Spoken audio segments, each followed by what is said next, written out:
Get ready for the world's greatest Arsenal podcast. Welcome to another podcast by Guns and Yellow Ribbons. Enjoy the show.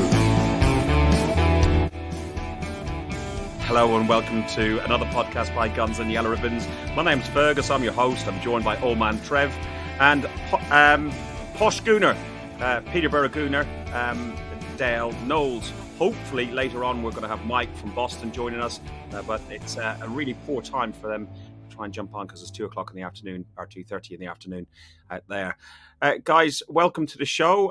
Trev, it feels like only yesterday since I saw you. It wasn't, was it? It just, it just seems like... When did I see you? Oh, Wolves at home. I can't remember a lot. I was absolutely trolley. You were. Game was on Thursday night. I got home at midday on Friday. What a night! I had a great laugh. Yeah, well, it was a good night. We'll talk about that in a minute. Dale, good to have you on again. Just in from work. Cheers. Good elf. I can't toast because I don't drink. Yeah, right. Right. How are you doing? You all right, mate? Yeah, not bad. Just a busy day and tube strikes and all that in London, but we got home, we made it, so that's the main thing. Thanks for having me on again. Brilliant, thank you. Right, so listen, we talk about the Wolves game. We are going to talk about the Wolves game to start off with, and then we'll look ahead to the Watford game. And there's some other stuff going on that we'd like to talk about as well. You've got obviously the sale of Chelsea and Usmanov at Everton. We might touch on that. Guendouzi's been joining Marseille, and Saka and contract talks and stuff like that. But let's see how far we get on in this hour and go from there. Evening to everyone in the chat. Thanks for joining. Joe's in the chat. Pat Houlihan, Terry Henry is in the chat, and he's talking about pancakes are battered and stuff like that. There we go. That was funny. Of all the days for them to get battered on Pancake Tuesday was just unreal. So it was Arsenal Wolves. It was the rescheduled fixture from the Christmas fixture. We'd played them only 2 weeks previously. Martinelli was available. What did you make of the lineup against that game? Just to run through the lineup: Ramsdale in goal, Cedric, White, Gabriel, Tierney, Partey, Xhaka, Saka, Odegaard, Martinelli, and Lacazette. Dale, what did you make of the lineup? Were you happy with it? Where were the areas you're most happy with? I mean, to be honest, the starting lineup to an extent kind of picks itself at the moment without having that recognised striker. I mean, Lacazette seems to be a favourite of the gaffer. Regardless of form, he's always in there. And I think the last 6 months is probably the best we've seen him play for some time. But yeah, as far as the lineup goes, from what was available, I mean, at first I was a little shocked to see the lack of Emile Smith-Rowe in there, but then it turns out he was ill. So yeah, I mean, other than that, I thought he got the selection spot on. But for me, the importance of that squad was the substitutions and the timing of them. I thought the boss got them really spot on for a change. I thought he was fantastic. Trev, I'll talk to you about the first half because there's a better chance of you remembering the first half than the second half. So Wolves were playing towards us at the North Bank, and He Chen, he scored the opener. I wasn't very impressed with his very antagonistic, easy word for me to say, celebrations on front of the North Bank. He was really, egging us on a bit, wasn't he? He was looking for some grief and abuse. Yeah, he was. I mean, I'm all for players celebrating a goal, Fergus. Firstly, when we talk about this Wolves game in a bit, remind me, I want to talk about the previous Wolves game from a couple of weeks previously in the same conversation, because there's some important points to take. But yeah, he was very antagonistic towards the Arsenal fans, and if one of the Arsenal fans had been silly and ran on the field or thrown something at him, then he'd have cried and said we were horrible, and he'd have probably been right. But I think that although there's no excuses for sometimes the actions that fans take, players do have to take some responsibility. And they have to take some responsibility for one reason. They have to consider the heat of the moment and the passion of football fans. Football fans are very passionate people, me included. Very, very passionate people. And when a team scores against something we love dearly and we've followed for 20, 30, 40, 50 years in my case, right? then we're going to get upset. And if we react, we're stupid. We are silly. I'll hold my hands up to that. But players have got a part to play, I think, in handling those situations, and they need to be more responsible in what they do. I noticed that the referee was trying to drag him away from the Arsenal corner. I wonder if referees have had some kind of directive, but he wasn't taking a blind bit of notice. Yeah, so they do need to take some responsibility. But nevertheless, it was an early goal for Wolves. It was exactly what we didn't need, Fergus, wasn't it? We didn't need an early goal scored against us by a team with Wolves' reputation. I was so pleased with the way Gabriel and Ramsdale reacted to that. In 2, 3, 4, 5, 6, 7 seasons ago, going 1-0 down to a team like Wolves, even that early in the game, would have meant game over for those Arsenal sides. But it wasn't. It turned out that we battled, and we'll talk about that a bit more in a minute, Fergus. Dale, talk about that incident then with Gabriel and Ramsdale, and talk, I suppose, in particular that one, the cock up, and two, then what Trev alluded to was the way they recovered from it. Could you have seen Leno and Holding, or another couple of Arsenal players recovering, and it was just something about the attitude, didn't you think? Yeah, I completely agree. And I think for me, it's one of those things that's quite easy to get caught up in the heat of the moment. You see a player make a mistake like that, it's quite easy to point fingers and jump on his back. And we've all done it. Some do it more than others with certain players. I mean, if that had been Xhaka, for example, God, he'd be hung out to dry. But with Gabriel, he's a consistent performer. He's arguably one of the first names on the team sheet. So for him to make that mistake, yes, it was frustrating, but I thought the response was what was important. Going 1-0 down, no, it's not ideal, but how you respond to that is important. And I think with the back line we've got there seems to be that sense of camaraderie again, which we've kind of not really had for a long time. The last time you can really say we had a back four this tight, a back five, if you will, was probably going back to Adam, Seaman and the guys there. I can't think of a defence which has been that kind of on the same page for so long. So I think where does that stem from? Does that stem from Aaron Ramsdale, or I think it stems from a couple of things. I think it's the mentality of some of the players, but I think that's Arteta must take some of the credit for that. Now I know he's got his critics, but when you look at kind of what he's done, we've been saying for years we've had a ropey defence. We need to bring that defence in. We've saying we've got a lot of dead wood. We need to get rid of that dead wood. We've done all of that, and ultimately he's the one telling Edu which players he wants from. Well, it depends on what you believe, really. I mean, Edu's the one who goes out and gets them, but Arteta has a say in this, and he's been credited with saying, like, Aaron Ramsdale, I want this guy here. He's been saying about Ben White. Ben White was an Arteta kind of choice signing, so I think he's picking the right players, and having that stability in there is fantastic. Something we really need.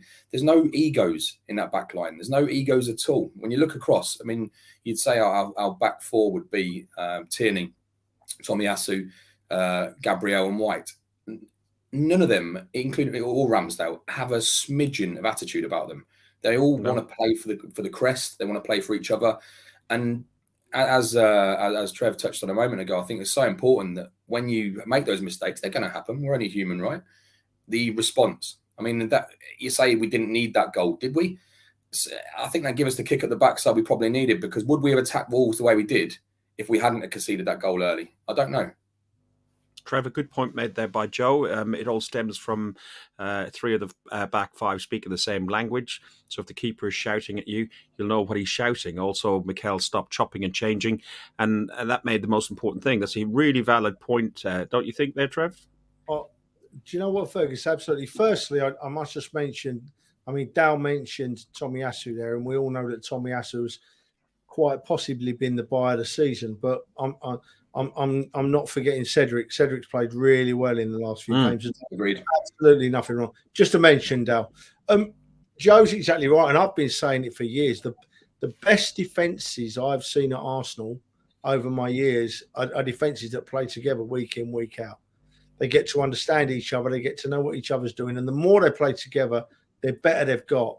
And they have a longevity about those defences. They don't stay around for a year or two. You keep them for 5, 10 years even, as a unit. And I think that is really, really important point that Joe makes. These boys are obviously not only playing together and playing as a unit, they're also enjoying playing football. There's something about them, and that's what lifts us fans. We know as fans, we know when we're watching a player if he's really up for representing the Arsenal or if he's just out there to put his shilling in the bank, you know. And these boys, when you watch them come on the field, not just the back five, but the whole team, you can tell they're going out there to win a football match. That's the first thing on their mind. I want to win this football match for the Arsenal. And, you know, it's really, we've seen two massively different winning performances from the Arsenal. Take the Brentford game out of it, right? But the two performances against Wolves, Fergus, two totally opposite performances required. And both of those times we've come through, yeah? I'll take another 30 seconds. I know I'm talking a lot, but far away. No, go on. I'm really passionate about what I've seen in the last few weeks from the Arsenal Football Club, right? I think we've really seen the signs of change of what we've now got. In that, when we went to Wolves, right, we went 1-0 up early, much as Wolves did at our place. And then we went down to 10 men. And then we needed to see what our 10 men were made of, what they were all about. Because Wolves are a good side. I know they've lost a couple of games recently, but Wolves are a good side. And at Wolves, we battled and we battled and we battled and we played as a unit and we won 1-0, a typical Arsenal 1-0. And then we play Wolves at home and the opposite happens, right? Wolves go 1-0 up at our place and they start doing what we do at their place. They're wasting time. They're rolling around on the floor. They make a substitution that takes 5 minutes. We must touch on that a bit later, right? And they try and keep us out, but they're not good enough because the Arsenal are capable of turning it round. And we hammered away and we hammered away. And even in the 80th minute, we could have laid down and thought, that's it, 80 minutes we've been banging out the door. We've not got anywhere. But no, they kept going and going. And look what happened. 2-1, 96th-minute winner. You've got to be some kind of special football team to score 2 goals against Wolves in the last 10 minutes, Fergus. I'm so proud of them. And to be honest, go on. I was only going to show. I was only going to show.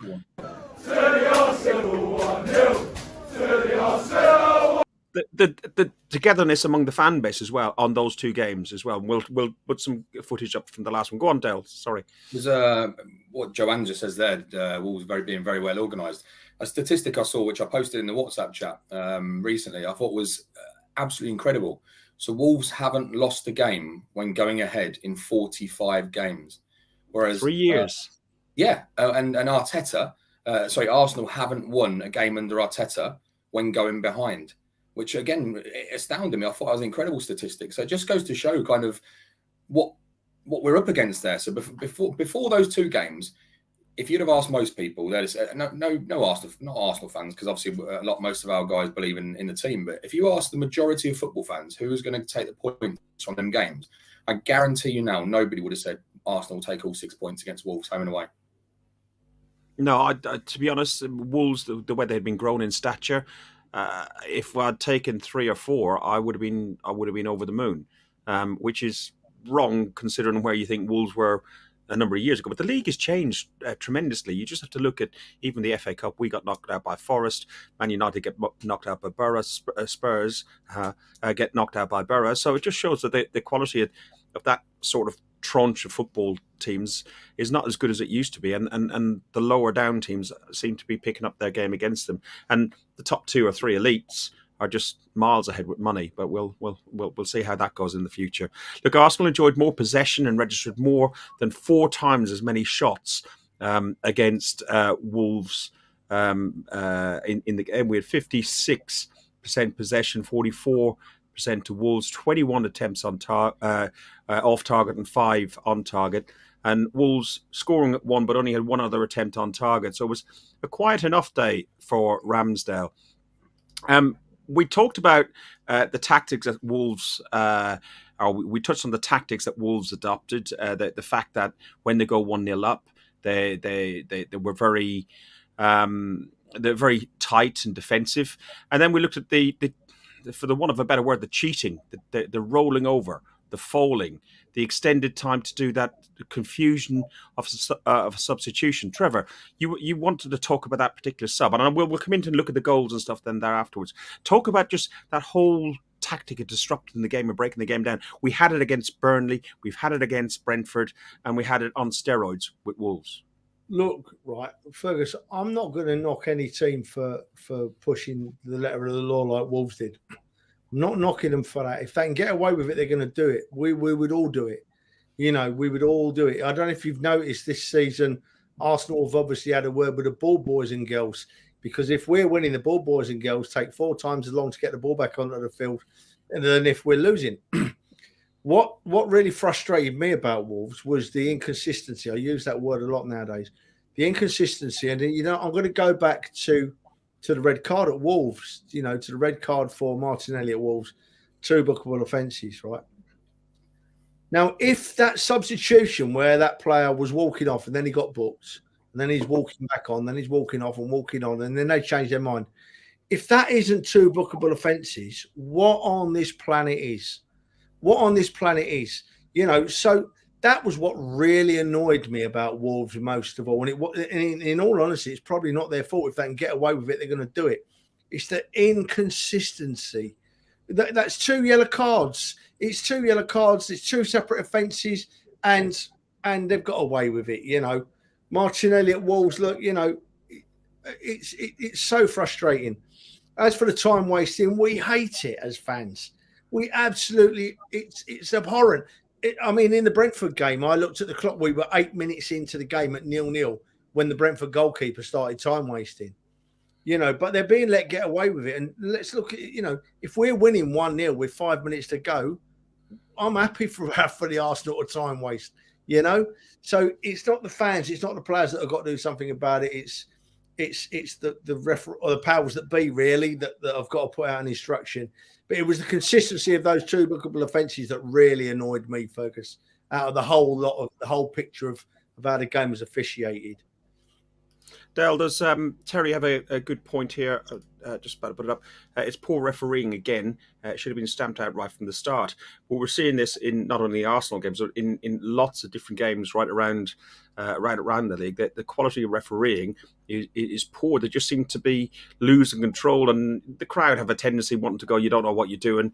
We actually don't do that much at Arsenal, but I don't think everyone I think is just sitting back and going, what the is going on?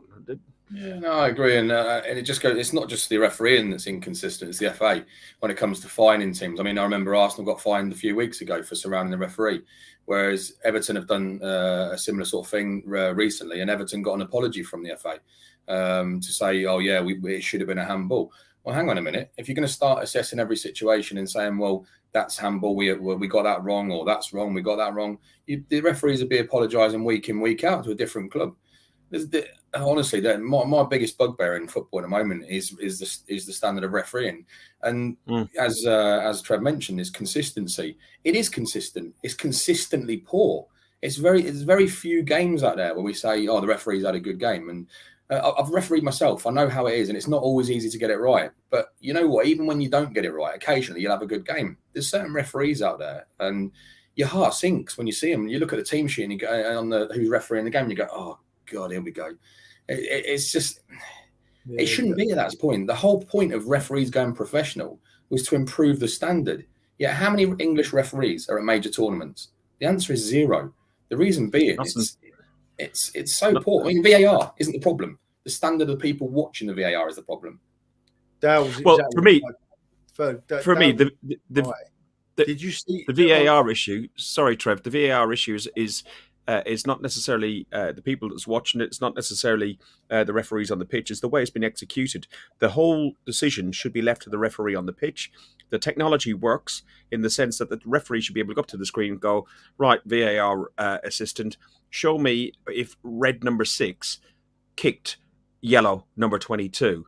Can I have it from another angle? Okay, and the referee makes a decision from there. Not a guy in his ear going, by the way, somebody pulled on Xhaka's shirt. You have to take that into account. It shouldn't be up to the VAR referee to make the decision off the pitch, on the pitch. Go on, Trev. Sorry. No, just agreeing with Dow. There was that game a couple of weeks ago. Man United were playing. I can't remember what it was, but Ronaldo, he gets on my nerves at the best of us, but Ronaldo stood over the ref and screamed in the referee's face, very close up. But Ronaldo put his hands behind his back as he was doing it, as if to say, this is acceptable because I put my hands behind my back. It's not acceptable behaviour. It's exactly the same as what the Arsenal got fined for, if not worse, because he was actually screaming in his face. And then, of course, you've got Everton on the weekend, who have actually, I couldn't believe it when I saw it in the news today. Mike Riley has actually come out from under his rock somewhere, right, and issued an apology to Everton Football Club. If it's and you know what? I applaud that. I applaud that. I applaud that context. I applaud that context. I don't applaud that one thing, the whole context. But why on earth hasn't he been doing it all season for the hundreds and hundreds of absolutely diabolical decisions we've seen? Does he think that's the only time a mistake's been made? That one handball? So, Riley, yeah, you did well coming out, but you should have been doing it all season. You shouldn't have a voice left. You should have been apologising that much because they've been that bad, the referees this season. The thing is now, right, have they set a precedent? They've now come out and apologised for a single incident. And the way it is at the bottom and the top right now, right, let's suppose it comes down to it. If Everton go down by 1 point, or Man City, yeah, exactly, or win the league by 1 point, what happens then? All of a sudden, that apology is completely worthless because all of a sudden, and you know that will be the case. Everton or Man City will get it by a point. So yeah, exactly that. And there is. People will say, sorry, go on. Good. I was just thinking there is talk about and calls from some of the. I can't remember. I was listening to it in the car today. There's calls for changes within the PGMLO, and that Mike Riley should depart from his perch, and that somebody else like Mark Halsey or some of the more modern referees should get in there. I don't know who, but you know. Finish off what you're going to say, and then we'll look at the substitutions and the turnaround of the game. Then, Dale. Yeah, no, of course. I was just going to say, like, the common argument against VAR is, it swings and roundabouts, and it's you get some, you don't get the other ones. But the one thing was different about this one is a public apology. A public apology. I could count. I'd dread to even think the number, how many there've been, and this is the first public apology. Part of me, and I know Trev said we applaud the guy. Yeah, it takes guts to do that. But the best thing they could have done is probably kept their mouth shut.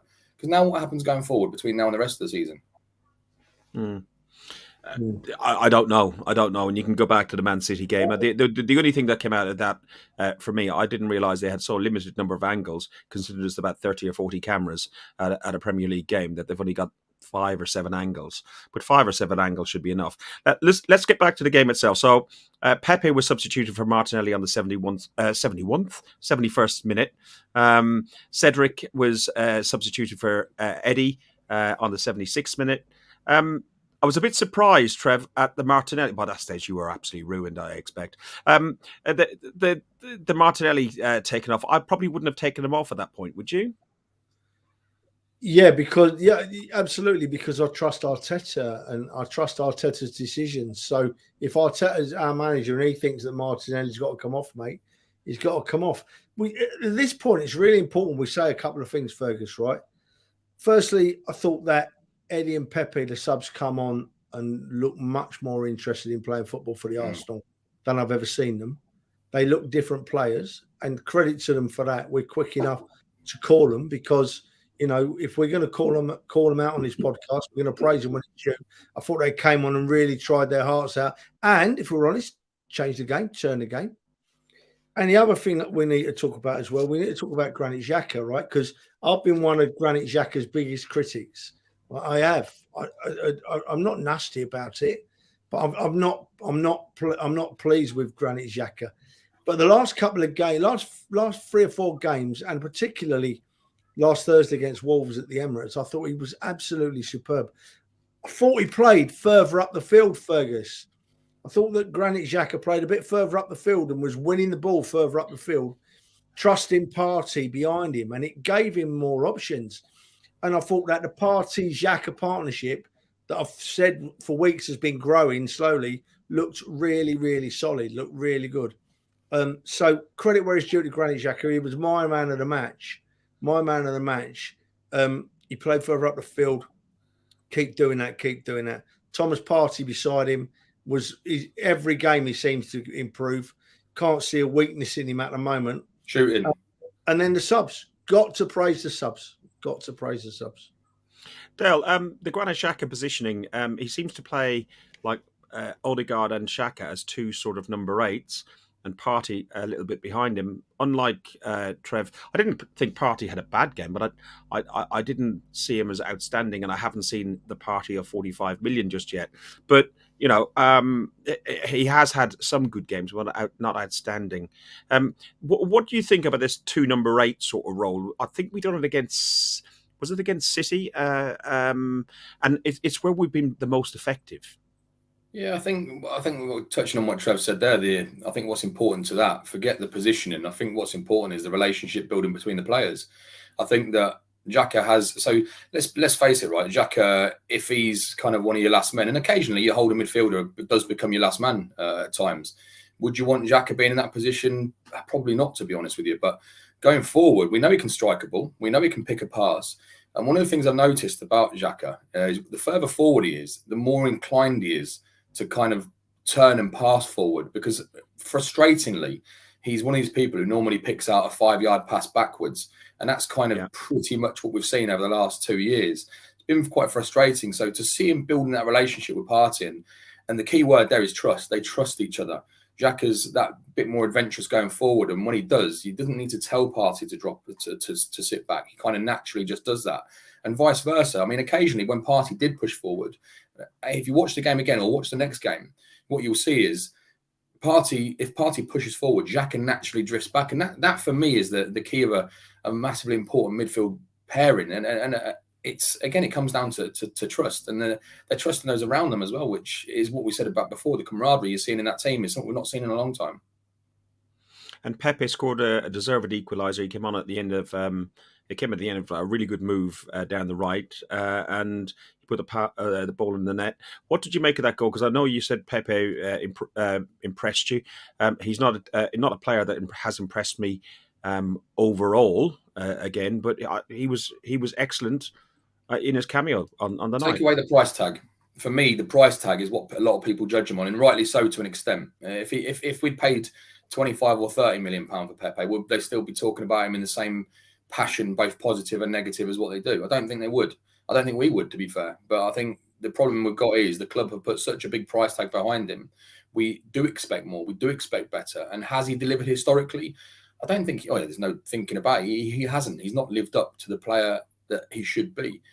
Whereas after the African Cup of Nations, he's clearly had that kind of that hunger of playing football again, that drive, that will to push himself and really establish himself. And I think he came in when he come on, he had a point to prove. Right, there's a few players I think who are playing for their futures. Arguably, you could say he's one of them. And I think he knew what was needed to go to do. I think Arteta's had a word in his ear and said, "Look, you've had a great tournament. Great to have you back. Now show us what you can do."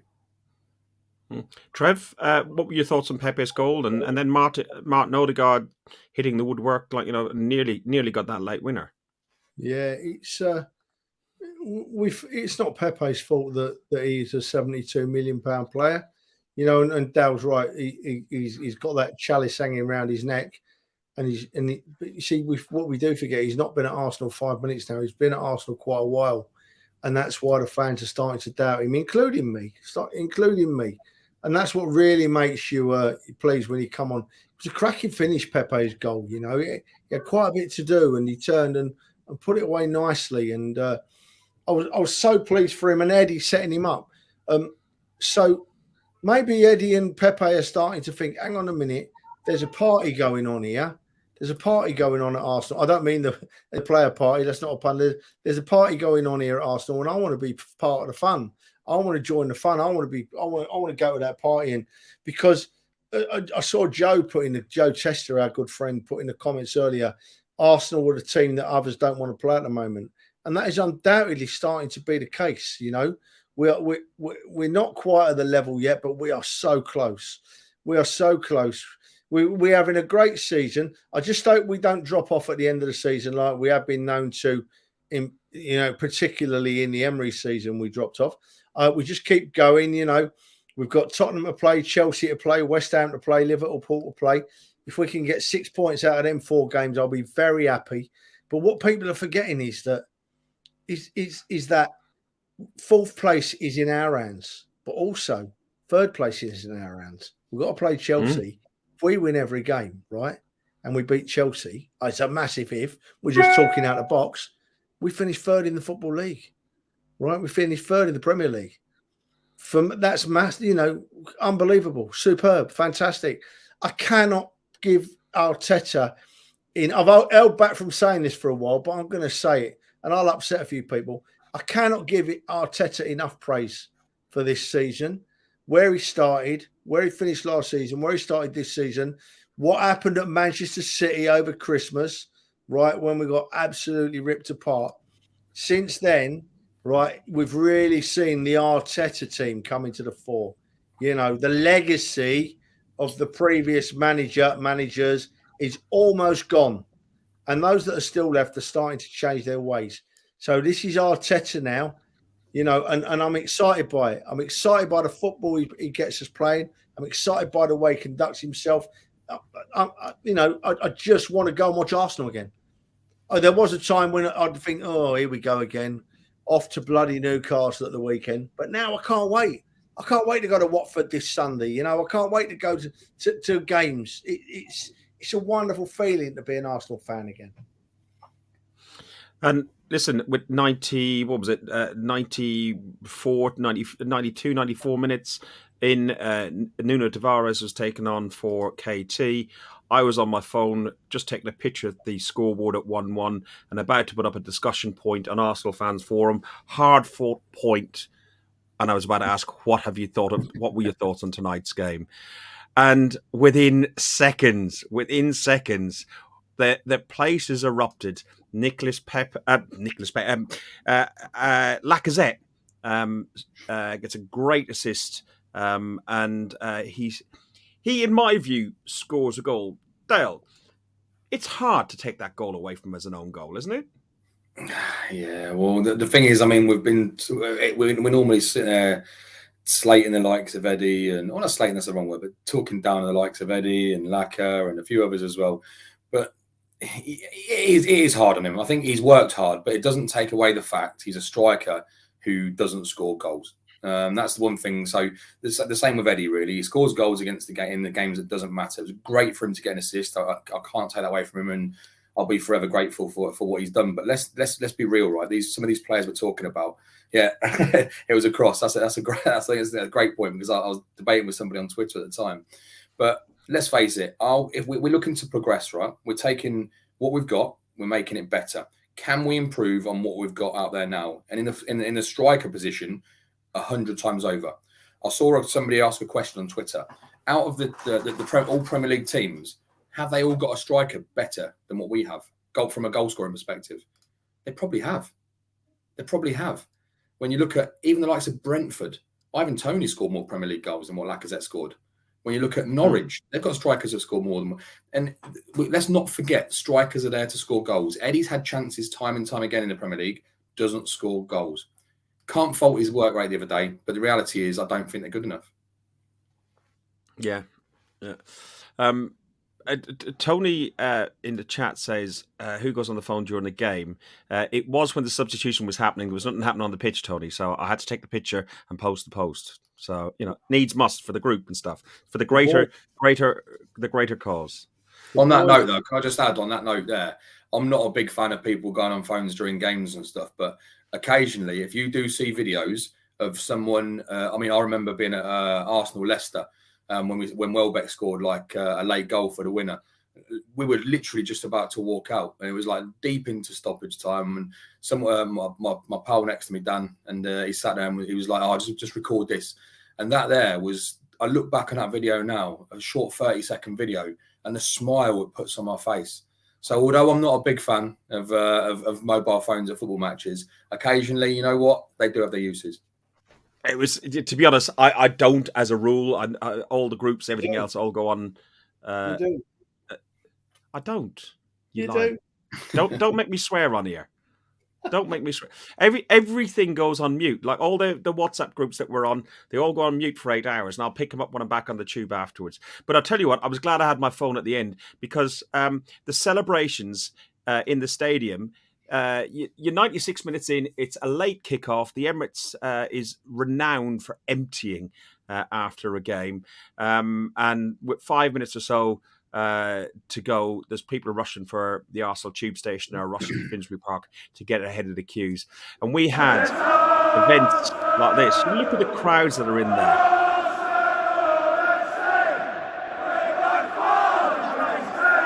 Also look at the reaction of the players. The players are extremely excited about this result. They understand the importance of this result as well.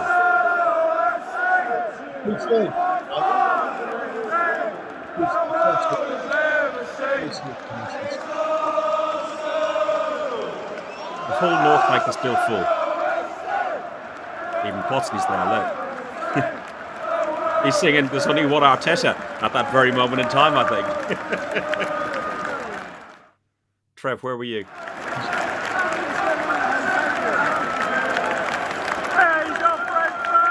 And then you got Gabriel and Cedric run up to the North Bank. Gabriel, he's done this at Leicester as well. He really gets into it.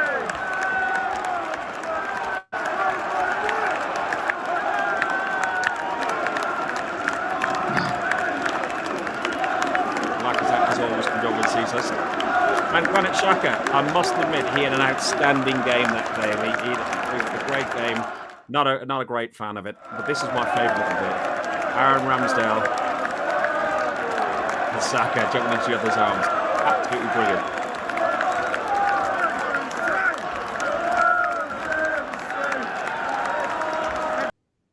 Just look what it means to him. Look what it means to him. Yeah. You can genuinely see what it means to the fans and the players. I was talking to somebody today, and they do an awful lot of concierge stuff for footballers across different football teams and some of these Love Island and celebrity sort of things. And one of them is doing a lot of work trying to get some more business out of Arsenal and sitting around the atmosphere around the London Colney training camp is really, really, really positive. They've all got the mental state that they know exactly where they're going for. Their only fear, obviously injuries and so on, their only fear is whether youth could possibly, if they lose their heads at some point. And I think that's probably the only fear. Which, Trev, do you think these lads can keep their heads? Well, who knows? I hope they do. They're Arsenal in their blood. So, but you see, the fan thing is a simple thing. It goes in cycles. If you've got a football team on the field that's exciting the fans, that wants to play for the football club, and the fans sense that, the fans will stay. The fans will stay regardless, and that's what they're doing at the moment. The fans are not going home and away. They're supporting the team till their last breath. So I'm not surprised at the stadium staying full till the end of games and after games, because the fans sense that the players are playing for the club. And that we've actually got a team that's worth watching, you know. I didn't get a chance to talk about the Lacazette goal because I'm going to say it with a smile on my face, right? If the goalkeeper don't palm it in the net, we're saying, "Oh Jesus Christ, Lacazette's missed another golden chance," aren't we? You know. So he's got lucky Lacazette, right? He's got lucky Lacazette, but let's hope that bit of luck kickstarts him. You know, we got how many games we got left? 14 games left this season. 14 to go. 14 left. I'd take 7 goals from Laka in 14 games and a chip in from the others, and we'll be in 4th place at the end of the season. You're hopeful, Trev. You what? You're hopeful. 7 goals from Laka? I'm absolutely hopeful. Of course I'm hopeful. You know, I support the club. I want to. I'm not going to say I want him to score none, but I just want him to keep committing himself as he does to the team. As for the phone, Fergus, it's not good, son. You need to sort yourself out about the phone. You need to sort yourself out about the phone. The last thing on the Wolves game was Aaron Ramsdale celebrating like he won the Champions League. I love it, Trev. Well, that's what the fans stay there to see. And you know, Kai, and I'm just looking at Kai's comment here. Yeah, Kai, 7 goals. Why shouldn't we say we'd like to see Laka score 7 goals? We'd like to see him score a goal a game. But I'm saying what we'd take, and so I just want us to continue going as we are. I'm a bit lost for words because I'm just I just want to go and watch us play football again. I'm just so happy with what I'm seeing at the moment. The commitment and the effort from 1 to 11. And I was going to say something else, but I cannot for the life of me remember what I was going to say, Fergus. So, I know what it was. Ed, got to dwell on Eddie and Pepe for a few seconds, right? We've got to dwell on Nketiah and Pepe for a few seconds. I really hope that Arteta's been at them this week, praising them and saying how good you are, because the options on the bench, as showed against Wolves, are going to be key now. If we're struggling to have options on the bench, we've only had Smith Rowe really as a really positive option on the bench up to now, haven't we? So if we get a Pepe and Nketiah playing better, and we have 3 or 4 options on the bench to bring on when we're tired and we need a goal, we're an even better football team.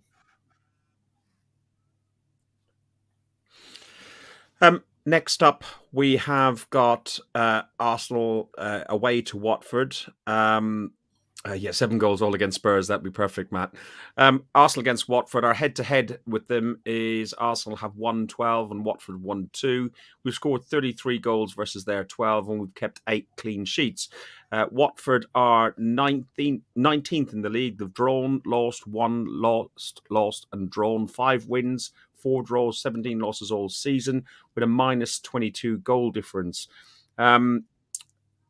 Dale, Watford have only kept clean sheets in the last 6 Premier League games under Roy Hodgson, as many as they had in the previous 38 under 4 different managers. And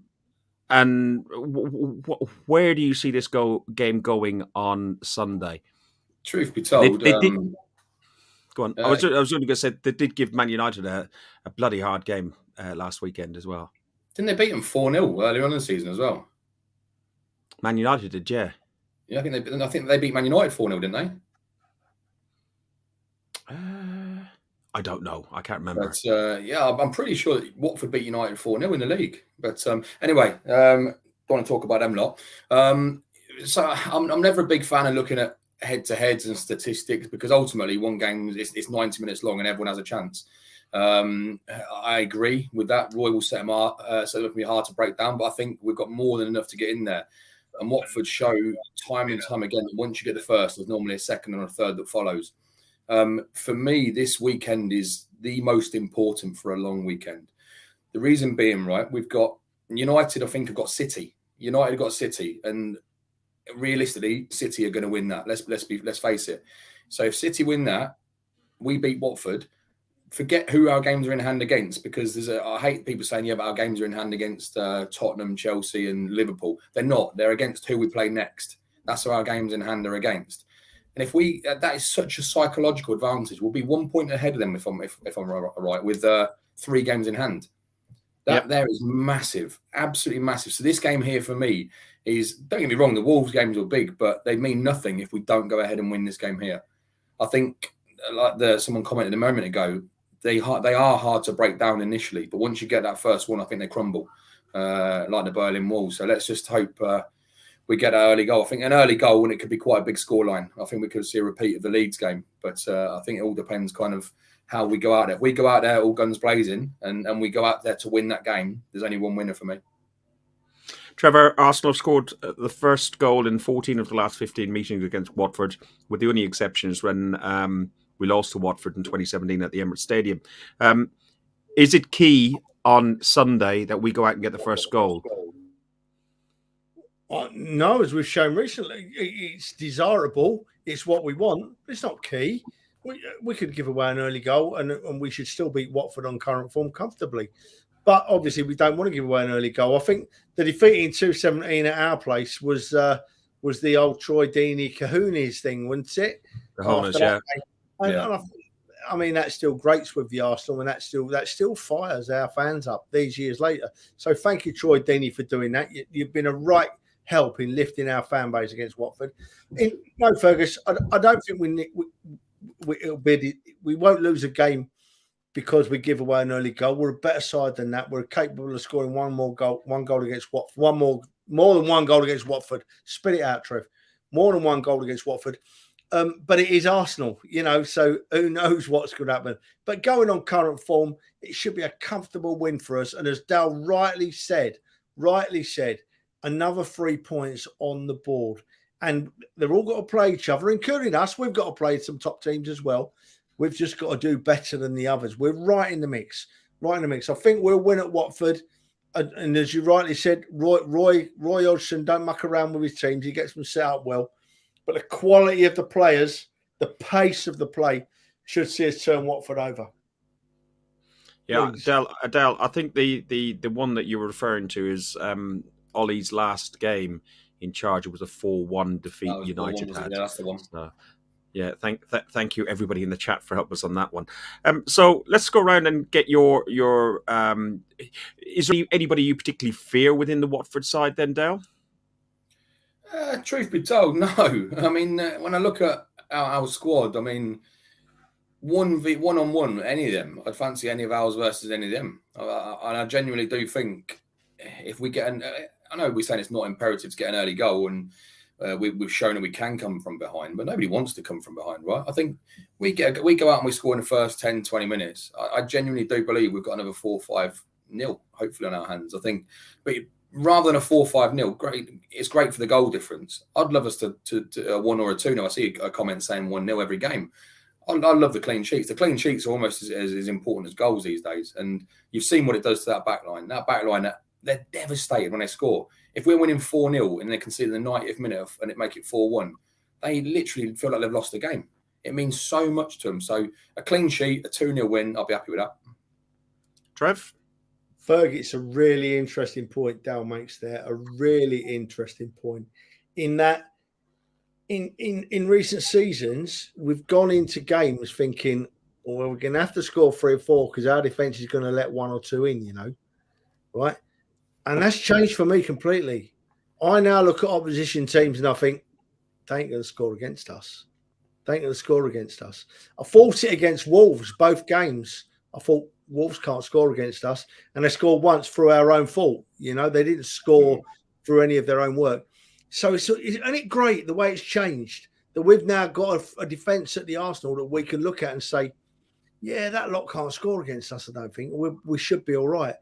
And on that mark, I'm going to go a reserved 2-0 to the Arsenal against Watford. I'm going to go with, I'll take 1-0 now, and that's what I'm going to stick with. But the point that you make about having a clean sheet, when did that turn? When did it turn from, well, we'll at least concede 1 to that we're all confident that we'll keep a clean sheet? Dale, what game do you think it was that turned? I can't remember the game, but I can remember the moment when I felt like that, and it's when I first see Ramsdale. You see the passion that guy has, and it seems to be rubbing off across that whole back line. I mean, Tommy Ashu, I'm guessing when he looks, he doesn't. English isn't his first language, but you can see how much it means to him as well. So emotion has no language, and I think that started. I mean, the earliest I can remember it, because we've never really had that solid back line, the consistency, going back to that word there that we've got at the moment. And I think that seems to have been solidified with the inclusion of Ramsdale, because I think the players trust him. They listen to him. Leno never used to shout at them. Leno never used to praise them like that. They always, of course, they shake hands and give each other a pat on the back when they all do something good. But I don't know, Ramsdale just seems to drive it that bit extra for me. And for me, that's a big turning point. Having that big voice back there, someone who actually gives a damn. For me, it was the signing of Aaron Ramsdale. Yeah. Trevor, when was the moment that you felt it turned, where you felt confident that we were going to keep a clean sheet going into games like these? Yeah, Ramsdale was a massive call. Ramsdale was a massive call in that, because as much as Leno didn't do a lot wrong, Ramsdale was a different kind of goalkeeper. You can tell he inspires players around him. Not only does he inspire players around him, he inspires fans. So Ramsdale was massive. And then Tommy Asu turns out to be probably near the buy of the season, although Cedric at the moment is playing his socks off. And then we've struggled with central defenders for years and years and years. We've tried all different sorts. I mean, there was a time under the Arsene Wenger, we had 2 central defenders, neither of them were 6 foot.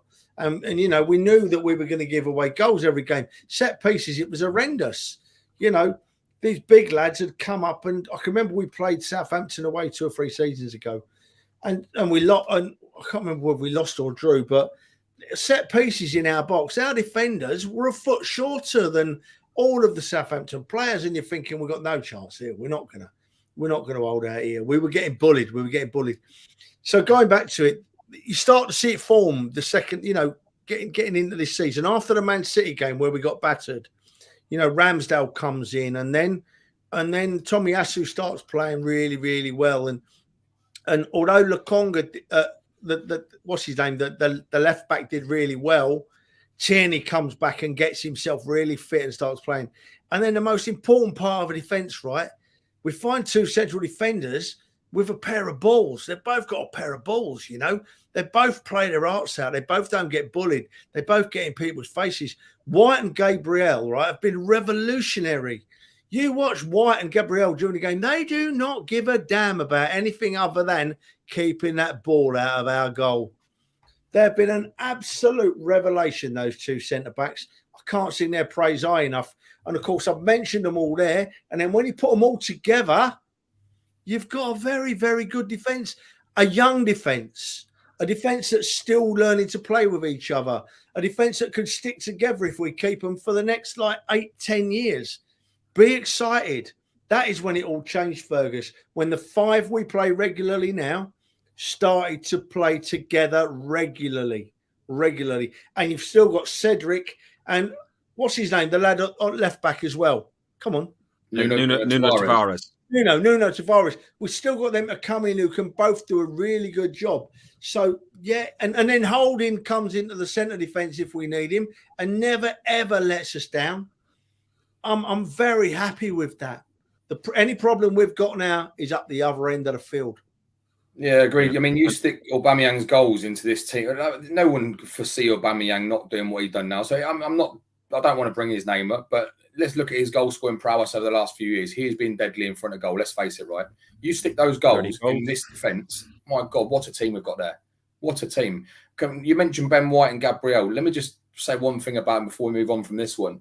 So for me, not just defensively, the way both of them two can pick a pass, a 50, 60-yard ball, my God, you don't see some of the best centre midfielders in the club doing that. Yet Ben White's pinging it 60, 70 yards, putting on a 50p. Their passing ability, and someone touched on a moment ago, I think it was Heath in the comments. Heath was saying they play together as a unit. That's it. They defend as a unit. It's so true. But for me, it's about more than them. It's about they know what's in front of them. We're building something special, guys. Believe it. And you know what? I'm going to ask you a question now. Let me just ask you a question, son. How good, right, do you think that Ben White is with a ball at his feet, mate? I think he could play higher up the field easily. Yeah, he could easily be a midfield. He could easily be like that holding midfield centre. He has done for Brighton. He did play that role for Brighton. Yeah. Okay. So cool. Yeah. But Dale, you said that we're building something special. This is the season that we could afford to get rid of Aubameyangs and everything. We're in nothing. But this January gave us the opportunity to clear out and build and keep players who want to be part of the project, the process, whatever you want to call it, and be part of Arsenal Football Club and bring it on to the next level. Even the guys who are running out of contracts in the like of Eddie to a lesser degree, but Eddie, Lacazette and El Neni in the background. He doesn't cause any problems. He doesn't cause any grief or anything like that. He just is part of the collective team. And I think the whole ethos around the club is fantastic at the minute. Listen, moving it on slightly, Guendouzi will be signing on a permanent for Marseille, £9 million. Dale, good business. Glad to see him gone. Taxi for Guendouzi, please. Yeah, extremely happy. I'll be honest. I mean, I don't care how good a player he is. I always see about he's a great player. We've missed out one on there. Marseille have got a great player. I do not care how good player you are. If you do not fit into this current Arsenal team, which we're developing something special as we've been discussing, you're not for me, I'm afraid. and he's shown time and time again. Every club he's been at, he showed a bit of an attitude problem there. And even at Marseille, they've said, yeah, he's got a bit of a chip on his shoulder. And his managers come out publicly and said it previously, just before Christmas last time. For me, that upsets the apple cart. I don't care what we got for him. I'll be completely honest. I don't care if he goes on a free. For me, it's a problem off the books, a problem in the shape of his attitude, not his ability. Trev, do you agree with Terry? Are we selling him on the cheap? Yeah, we are. He's an ex-Arsenal player now. I'm not bothered. Ex-Arsenal player. Didn't cut the mustard at Arsenal, more for his attitude than his skills. Job done. Arteta's had his weight. He's gone. We move on. Agreed. And the last one is Usmanov, and you got Abramovich now that he's formally announced that he's going to be putting Chelsea up for sale. Dodged a bullet there, Trev, with Usmanov, and I do recall hearing that was it Visman on his deathbed said when he was giving his shares to I don't know Smith Brace, I don't know all the directors' names. Whatever you do, don't. This is when Stan Kroenke was stiffing around to try and get involved in the club and Red and White Holdings and all of that. Do not sell to Usmanov. The advice was probably correct in the end, don't you think, Trev? Fergus, I'm not qualified to comment on that. Obviously, it's right with the current situation because I don't know what would have happened. It'll be interesting to see what happens over at Chelsea. But all I do know is that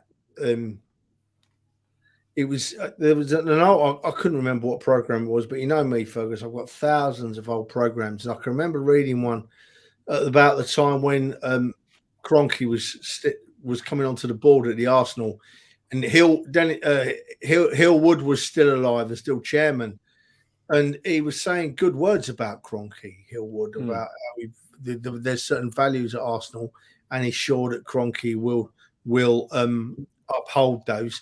I'm not saying that that's happened. I'm not saying that it's happened at all. I don't know. I don't know the insides and outs of it.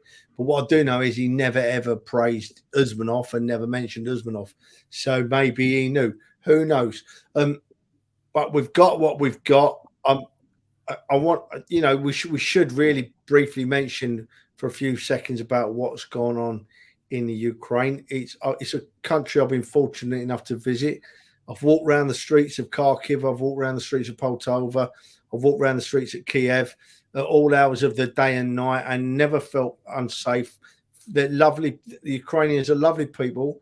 It's a lovely place. And what's gone on there is really wrong. They're being attacked by a lunatic for no reason whatsoever. And innocent people, just like ourselves, probably some people I spoke to in those cities have been killed. Just going about their daily business, just wanting to get on with life, So we need to mention that me personally, the Ukrainians have my full support, my full backing. I hope they hold on in there. I hope they turn these Russians over, and I hope they come out of it showing just what a horrible man this Putin is, and that he never gets a chance to do it again. It makes me want to cry thinking about being there. Agreed, Trev. Agreed. I think one of the things what comes off the back of this, we spoke briefly about it a moment ago, is the sale of Chelsea. I think a massive statement there. Again, politically, I'm not one of these politically minded people, but he's not just selling the club. What he's come out and said as well is he's donating the net profits to the victims of Ukraine. Now, your conspiracy theorists will sit there and say he hasn't said what side he's donating it to, whether it be the victim, the Russian side, or the whatever. But for me, that to me it's a big two fingers up to Putin to sit there and say, because he's very close to Putin. It's no secret, and I think acts like this are going to be what's going to help resolve this war and put these war crimes and these horrific events we're seeing in front of us. But hopefully, this is the start of the end. Yeah, I hope so. And as you both said, our hearts go out to the people out there. Hopefully it doesn't escalate further and it stays contained and finishes very quickly. And with the right result at the end of it, the right result is some man should be taken and shot. But guys, I suppose we've hit the hour mark. yeah, that's us done. Dale, thank you very, very much for joining as always. I hope you enjoyed it. Let people know where they can find you and what group you're on and everything else. On Twitter at Delboy at the bottom, guys. I'll follow you all back. Don't worry about that. I was going to mention to Trev. Trev ain't even followed me back yet. So sort it out. At Delboy on Twitter. I'll follow you all back. I love a bit of a debate on Twitter. So and for anybody who's interested, Peterborough Gooners as well. There's about 450 of us. And many of who travel up on a weekly basis, so feel free to join in. Thanks for having me, guys. I'm trying to put this picture up that you've done. 1 second, I'll download the picture. Can you get it, Ferg? Can you put that up? Yeah, I've got it in a second. You just you're due to do a rant by now, anyway, aren't you? Well, I'm not in the mood to rant tonight, Fergus. We've finished off on something that's very close to me. This thing that the poor Ukrainian people are going through, and I'm not in the mood to rant. I'm just going to look forward to Sunday. There's a right team of us going on Sunday. There's a right group of lads going across to Watford. Big Tony Faines just popped up in the chat there. Trev, don't forget to bring your wallet on Sunday. You promised me a beer. Well, you've been promising me a beer for years, Tony. I've never seen one. There it is, Ferg. That's it. See, that's Terry who pops up in the chat a lot. And that's a steward at Vorskla Poltava in Ukraine, right? And this is the kind of people they are. Me and Terry and myself and about 3 or 4 other Arsenal fans got to Poltava early for the game there 3 or 4 seasons ago. And the game was cancelled and moved to Kiev because the Russians were getting a bit leery across the border, very near Poltava. And we were like in Poltava for a couple of days. And we went down the stadium, and that lad that in that picture just then didn't know me and Terry from Adam. But he said, you've come all the way from the UK, come on. And he took us in the stadium at Poltava, showed us around the changing rooms, showed us around the restaurants, took us into the club shop that was all fenced off. They weren't letting anybody in the ground. And he was just a really, really nice man. And I just hope and pray that he's all right. He's a lovely fella, and he's in Poltava, which is not the best place to be right now. And I just hope he's all right. Fingers crossed, and my heart goes out to all of them. And I'm not going to mention it anymore about Ukraine now because it upsets me greatly. Not a lot more you can say on that one. Guys, we've talked a lot about Arsenal and the history we're making with Arsenal. We also, over this summer, myself and Trevor had the pleasure of joining Mark Andrews and Andy Kelly, who are authors that do a lot of work for like historians and journalists and write a lot of stuff about Arsenal. If you want to check out on YouTube, if you go into the playlist, you see the Arsenal history one. If you're on Spotify or any of those audio platforms, you can get them there. It is 10 hours of your life. You won't get back, but you'll pick up some absolute gems that I did as well. So if you want to check that out, do so. Thanks everybody for joining the show. Thank you, Trev. Thank you, Dale. You've been listening to an Arsenal podcast by Arsenal fans for Arsenal fans. Only one last thing to say is, where's the bloody exit music? It's so good, Leo. To the Arsenal 1-0. To the Arsenal 1-0. To the Arsenal 1-0. To the Arsenal 1-0. To the Arsenal 1-0. To the Arsenal. You've been listening to Guns and Yellow Ribbons, an Arsenal podcast by Arsenal fans for Arsenal fans.